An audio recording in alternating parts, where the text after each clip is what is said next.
Cats, cops, and C4. So you're making your move, are you?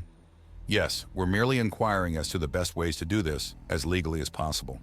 We have, after all, appealed to a higher power in order to resolve this. Admiral Cistern says to Chief Bowman. Which one? The tri-tight lady. Admiral Cistern states, and Bowman freezes as if suddenly staring down a plasma cannon at point-blank range.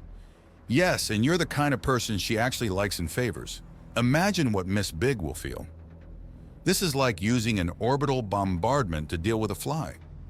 It was, until Miss Big wanted to use this. Admiral Cistern says, sending the image of a small Kutha brooch shaped like a butterfly.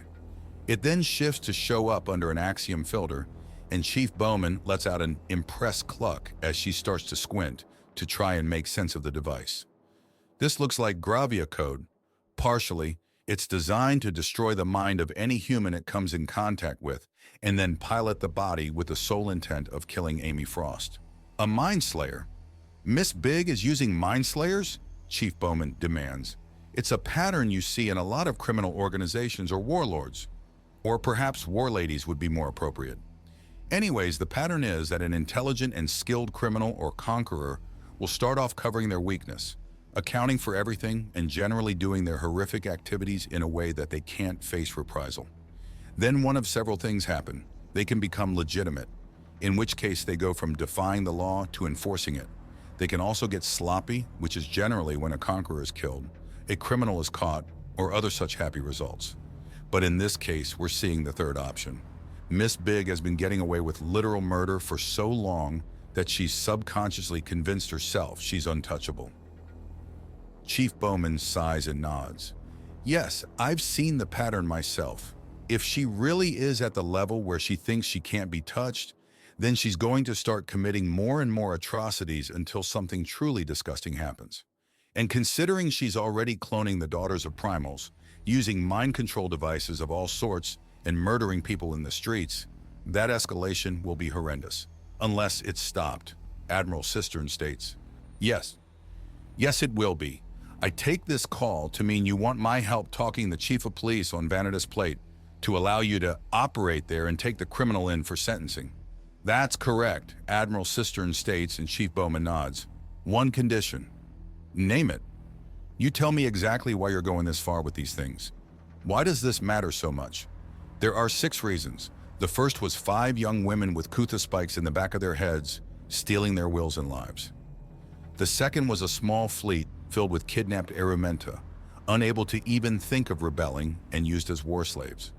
Third was a series of mutilated clones that warped the perception of them so they would stay hidden even as they kept an entire planet hostage. Fourth was a weapon of war, an engine of hate that turned the good people of the galaxy against each other as it threw humans into hell. Fifth is a veil that was worn by a clone to commit unthinking murder. And 6 is a brooch in the shape of a butterfly that destroys the mind and steals the body. These are abhorrent creations that should not be. There is chaos and madness in the galaxy, enough without people having their wills stolen and used as a proxy for someone else's madness, Admiral Cistern explains. That does make sense. But is this abhorrence for mind control a cultural or instinctive thing? Chief Bowman asks. A little bit of both. While the idea of controlling one's enemies might be exciting for a moment, we are a species capable of empathy, so our minds inevitably turn to what would happen if it was us or someone we loved under the effect. And we never like any answer we find in that direction, Admiral Cistern says, before nodding. Had I known about the tri-tight lady sooner, I would have already established a working relationship with her. She may be reputedly harsh, but as an enforcer and lover of law, she is also predictable in the extreme, meaning a wonderful ally if you're willing to accommodate them. This really scares you, doesn't it? Do you have any idea what even a single one of my soldiers could do if their morals were turned off and they decided to start breaking things? How many people would die before we could do anything about it? How many more would follow in the upcoming battle? Or worse, if they get away, how long that devastation could continue and how high the stack of dead and mutilated would rise? I do. It chills my blood just thinking about it. Any one of those terrible devices, the last one especially, It just needs a moment of contact and an Undaunted will become a walking disaster. These men have been trained to be more akin to a force of nature when pressed. They only stop when they are physically incapable of going. Couple that with even the smallest amount of axiom, I think I'm starting to understand you. Your main tool is so dangerous that any notion it can be taken from you is the stuff of nightmares. But it's a tool that works so well it cannot be left to simply sit on the shelf. And you must make more of them. Yes, you've seen our reports on the veils. Now imagine if one of them was wrapped around Shank's face, and he was given orders to cause as much death as possible. What happens then? Admiral Cistern asks, and Chief Bowman starts giving him a 1,000-yard stare. Starting to share my fear? If he was inside the station while this happened, he would likely escape. If he didn't, then we'd still be down almost the entire force. He's immune to our standard weapons and both fast and strong enough to be beyond lethal in close range.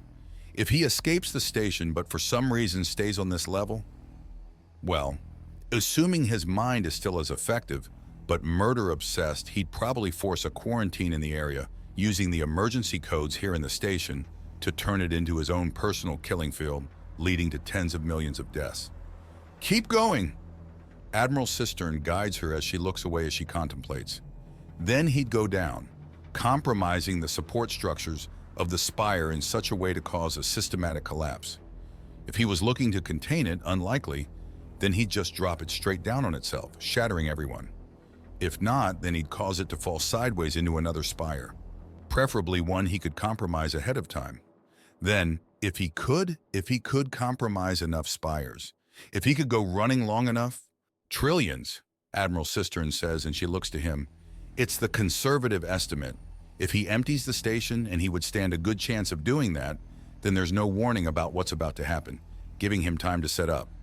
Coupled with his know-how of explosives and demolitions, and the man could turn from friendly officer to deadly threat with just one of these horrible things. More than trillions. If someone with his destructive know-how, stealth and combat training, coupled with knowledge of the architecture of the spires, were to go completely hostile, then there would be, oh wow. So that's why I and the rest of the Undaunted are so opposed to mind control. If we get hit with one of those, then it's game over for an unacceptable amount of people. To say nothing of the psychological devastation and trauma it would inflict on any survivor, including the soldier in question. Suddenly, your plan to bring in the Tritite lady seems outright reasonable.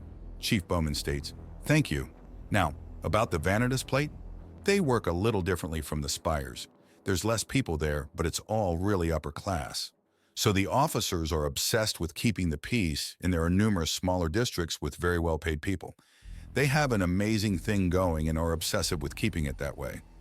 Juliet Comet lives in the Marble District, noted for their gaudy but expensive statuary. She works in the Crystal District, full of high-rise buildings that are composed of absurdly valuable materials. The whole Vanitas plate is a massive art piece, much like the rest of the plates. The fact that they often petition for their vital infrastructure in the form of the scaffolding beyond to be demolished for being an eyesore should tell you quite a bit about the culture on the plates. And the Frost Mansion is on Vanitas plate as well. Flower District, from my understanding." "Correct," Chief Bowman states. "You have informed. Schenk is aware that he's on the same plate as Miss Big.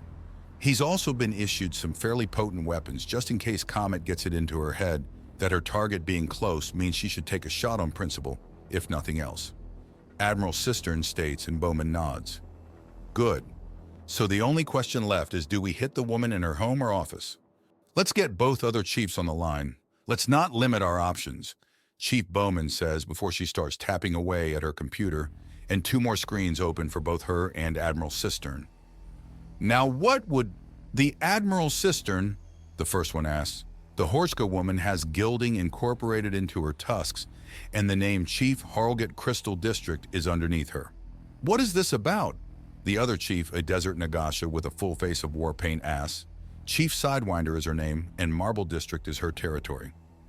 "Ladies, I'm glad you were both available," Admiral Cistern opens with. "Of course. Unlike on the spires, we have peaceful places where no one causes issues. But there are issues if they commit crimes on a spire and then leave for the plates, aren't there?" Chief Bowman asks. "Cut the nonsense, just give us the facts." A woman that lives in the Marble District and works in the Crystal District is a mass murderess that's been targeting a citizen of the Flower District who is now under undaunted protection. And she started this in Chief Bowman's territory. So, look, I appreciate that you humans are new to the galaxy and don't seem to understand how things work. But the fact is that this isn't going to make anything happen. We are not interested in what happens on the planet. Now the question is, how much will it take for you to be? He summoned the Tritite lady. Chief Bowman interrupts them with a smug smile. What? You bastard. The criminal we're after, who I'm not going to name due you both clearly being some kind of complicit, is going to be met with the full wrath of a primal Nagasha. Now listen here, that's not a nice thing to joke about. The Tritite lady is a dangerous and unrelenting force. You don't just invoke her without consequence. Chief Harlgett protests, looking rather upset. Invoke nothing. She's not only coming, but has made an information request from me for the full details of the case as I know it. She has them and has informed me that she will be arriving shortly. Admiral Cistern states. I don't believe you. Harlgett states, even as Sidewinder looks considerate. Too bad. You both will soon be receiving arrest warrants for a specific citizen, depending on where she is that time of day. We have a small mountain of evidence to bury them alive with. Good day. No, don't go yet. This situation is not unsalvageable. I do apologize for the misunderstanding earlier. We get so many people that think because a citizen might have given them a funny look at such and such a time, that means they're open to being sued for all their credits in some inane or insane get-rich-quick scheme. Most of our days are filled with telling lawyers in other jurisdictions that the petty nonsense they all keep bringing back up means all of nothing, and will only cost them money in a lawyer's fees and not earn them a single Tritite piece. But if you have something so severe you're bringing in the Tritite lady, Sidewinder begins. Right, if one girl in one of our districts is hitting someone from another while they're on a spire, that's another thing entirely. The sort of thing that can really disrupt the peace and other things, Harlgett states. Despite our poor introduction and the hurtful rumors spiraling around, we're not just thugs for hire. We are officers of the law. It's just that it tends to work differently here with the amount of credits that are always in play. Understandable. However, there are issues with communication lines like this and the sheer flight risk of our criminal. I would like you both to send a specialist from each of your districts to come here to the Dauntless and start looking at the evidence to see if it all lines up enough for us to send a raid and apprehend the target. Technically, we could already, but if we do so without both of you on board, not to mention the surrounding districts, that could cause enough chaos for her to escape. That bad? Harlgett asked. Likely worse than you're thinking. She crossed a lot of lines not too long ago and is overdue for some legal reprisal. How did you make that sound so ominous? Sidewinder asked, with a surprising amount of levity for a desert Nagasha with so much face paint on. Practice?